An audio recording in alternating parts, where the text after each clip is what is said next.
Hi friend, నిన్న స్విగ్గీలో ఎక్కువ ఎర్నింగ్ చేయలేకపోయాను. దానికి ఎందుకంటే బాగా సతాయించాడు నాకు. నేను 3 గంటల 30 నిమిషాలు అయితే లాగిన్లో ఉన్నా. దానికి గాను నాకు ఇచ్చిన అమౌంట్ ఏంటంటే 295 రూపీస్ ఉంది. చాలా చిరాకు వచ్చింది. మ్యాక్సిమం 3 అవర్స్ 3.5 ఉన్నా, బట్ నాకు ఇచ్చింది 295 రూపీస్. ఆర్డర్ కూడా 5 కిలోమీటర్స్కి 25, 6 కిలోమీటర్కి 40 ఇట్లా ఇవ్వడం జరిగింది. మరి నేను ఏమైందో ఏంటో తెలియదు. ఆఫర్ కూడా ఎక్కువ లేదు. నేను మ్యాక్సిమం 2 వరకు కొట్టాను, కానీ ఎందుకో కరెక్ట్ అనిపించలేదు. చూడండి, నిన్న మాత్రము 295 రూపీస్ ఓల్డ్ అమౌంట్.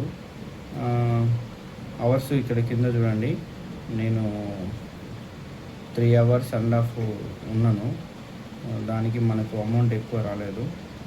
అందుకే మధ్యలోనే ఆపేసి వచ్చేసాను, పడుకున్నాను.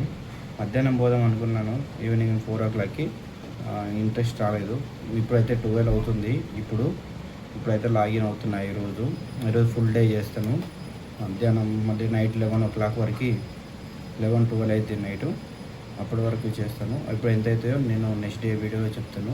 ఇప్పుడైతే చూడండి మనకు ఎంత వచ్చినాయి. నిన్న ఎందుకు మధ్యలో ఆపేసి రావడం జరిగింది, ఎందుకో ఏంటో ఒకసారి చెప్పాను కదా. ఒకసారి నిన్న మన ఎర్నింగ్స్ ఏంటో పెడతాను, చూడండి. నేను రేపటి వీడియోలో ఈరోజు ఎంత చేసిన అనేది మళ్ళీ అప్డేట్ ఇస్తాను మీకు.